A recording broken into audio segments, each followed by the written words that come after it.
Hi. இன்னைக்கு பஸ்ஸில் speed change ஆகலை, பட் இருந்தாலும் ஆக்சலரேஷன் தான். இப்போ நீங்கள் பார்த்துருப்பீங்க. அதாவது ஆக்சலரேஷன் நம்ம எதை எதை வச்சு சொல்லுவோன்னா, டைமு, அப்புறம் அதாவது டைமு, சேஞ்ச் இன் வெலாசிட்டி சொல்கிறோமா, change in velocity per second தான் நம்ம ஆக்சலரேஷன் சொல்கிறோமா. அப்படி இல்லைன்னா நம்ம ஒரு பைக் ஓட்டிக்கிட்டு இருக்கோம், நம்ம ஆக்சிலரேட் பண்ணி ரேஸ் கொடுத்து ஓட்டிக்கிட்டு இருக்கோம். அது ஒரு வளைவில் நம்ம அதே ஸ்பீடில் வளையிறோம்ல, பட் இந்த இடத்துல என்ன ஆகும், அதே ஸ்பீடில் தான் வளையிறோம். அப்போ ஸ்பீடு சேமாக தான் இருக்குது. அப்போ வேறு எதனால் இது ஆக்சிலரேஷன் சொல்கிறாங்கன்னா, டைரக்ஷன் சேஞ்ச் ஆகுது பார்த்தீங்களா, அந்த டைரக்ஷன் சேஞ்ச்னாலும் ஆக்சிலரேஷன் தான் சொல்லுவோம்.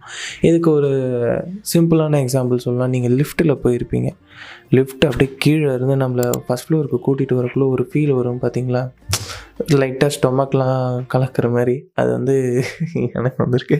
அது என்னென்னா ஆக்சிலரேஷன் டியூ டு கிராவிட்டினால் நம்ம அர்த்தம் என்ன பண்ணோம், கிராவிட்டி புல்ஸ்னால எல்லாத்தையும் இழுக்குமா, அந்த இழுக்கக்குள்ளே லிஃப்ட்டு மேலே போகும், கிராவிட்டியை விட்டு கொஞ்சம் புஷ் பண்ணி மேலே போகுது. ஸோ இதனால் அந்த ஃபீல் நமக்கு வருது. ஸோ இந்த வீடியோ உங்களுக்கு பிடிச்சிருந்தா லைக், ஷேர், கமெண்ட் பண்ணுங்கள். மறக்காமல் உங்களுக்கு என்ன ஃபிசிக்ஸ் தாட்லாம் வருதோ கமெண்ட் பண்ணிவிட்டு போங்க. மறக்காமல் சப்ஸ்கிரைப் பண்ணுங்கள். தேங்க்யூ.